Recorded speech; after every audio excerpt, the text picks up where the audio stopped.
कि अगर किसी के जिस्म में ढेर सारी सुइयां चुभी हो तो उसे कैसा लगेगा। आज की मूवी इसी बारे में है। कहानी लारस से शुरू होती है जो है कि मेरा दोस्त मुझे कभी कबूल नहीं करेगा। यानी कि दोनों एक दूसरे को पसंद करते थे लेकिन कभी एक दूसरे को बताया नहीं। लारस अब ठीक होने लगी थी मगर गाँव वाले लारस को लेकर आयु को बुरा भला कहते हैं कि उसकी बहन वैश्या है और उसे मर जाना चाहिए। ये सुनकर आयु रोने लगी, वहाँ से चली जाती है। वो गुंडा भी आयु को उनकी माँ के बारे में गलत बातें बोलने लगा जो ठीक भी थी। वो कहता है कि तुम्हारी माँ भी लारस की तरह बहुत सारे लड़कों से दोस्ती रखती थी। बेशक जाकर ये बात पुलिस ऑफिसर से पूछ लो क्योंकि उनके और तुम्हारी माँ के बीच भी ताल्लुक रहा है और तुम दोनों के बाप भी अलग हैं। ये सुनकर आयु पूरी तरह से टूट जाती है। अब आयु को पुलिस ऑफिसर से सारी बात पता चलती है कि उनकी माँ गाँव में सबसे खूबसूरत थी और बहुत सारे आदमी उससे प्यार करने लगे और उसके साथ ताल्लुक बनाने लगे। लेकिन एक आदमी से जब उन्होंने शादी की तो लारस पैदा हुई, लेकिन उनकी माँ का ताल्लुक दूसरे आदमी से भी था जिससे आयु पैदा हुई। जब ये बात तुम्हारी माँ के हस्बैंड को पता लगी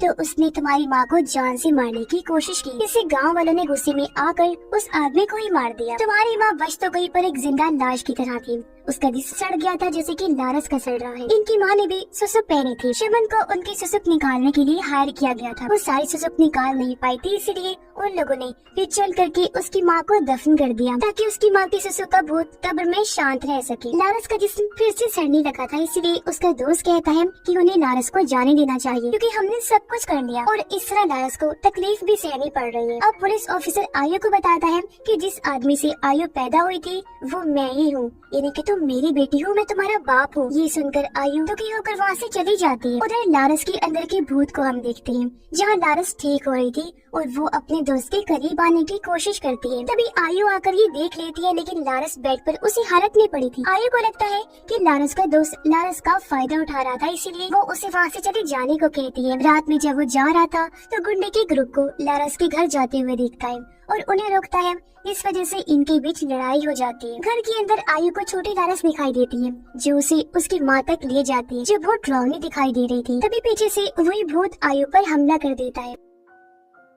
पुलिस ऑफिसर और एक्सपर्ट आके उसे बचाते हैं। एक्सपर्ट आयु को बताता है कि लारस मर चुकी है और सुसुकी भूत ने लारस के जिस्म पर कब्जा कर लिया है। वो आयु और ऑफिसर को बाहर करके रिचुअल स्टार्ट करता है। लारस और उसकी माँ के बीच एक चीज सेम थी कि लारस की तरह उसकी माँ के जिस्म से भी वो लेडी शमन सारी सुसुक नहीं निकाल पाई थी, इसीलिए उस लेडी शमन ने उसकी माँ की कब्र में उसके जिस्म को रोकने के लिए वहाँ रिचुअल करके उसे दफन कर दिया। तो अब लारस को भी उसी कब्र में दफन करना होगा अगर वो ठीक ना हुई तो। गुंडा गाँव वालों को भड़काता है कि वो लारस और आयु को गाँव से निकाल दे। गाँव वाले गुस्से में आकर लारस के घर की तरफ निकल जाते हैं। इधर एक्सपर्ट आखिरी सुसुक निकालने के लिए रिचुअल कर रहा था लेकिन वो भूत एक्सपर्ट को दूर फेंक देता है। तब एक्सपर्ट के अंदर भी कोई समा जाता है और लारस और एक्सपर्ट दोनों लड़ने लगते हैं जो जानवर की तरह आवाजें निकाल रही थी। तभी एक्सपर्ट देखता है कि लारस ठीक हो गई है या एक्सपर्ट आखिरी सुसुक निकालने ही वाला था कि तभी लारस एक्सपर्ट के गले का मांस खा लेती है जैसे कि वो खून की प्यासी हो। वो एक्सपर्ट को बुरी तरह मार देती है जो देखकर आयु और ऑफिसर के पैरों के नीचे से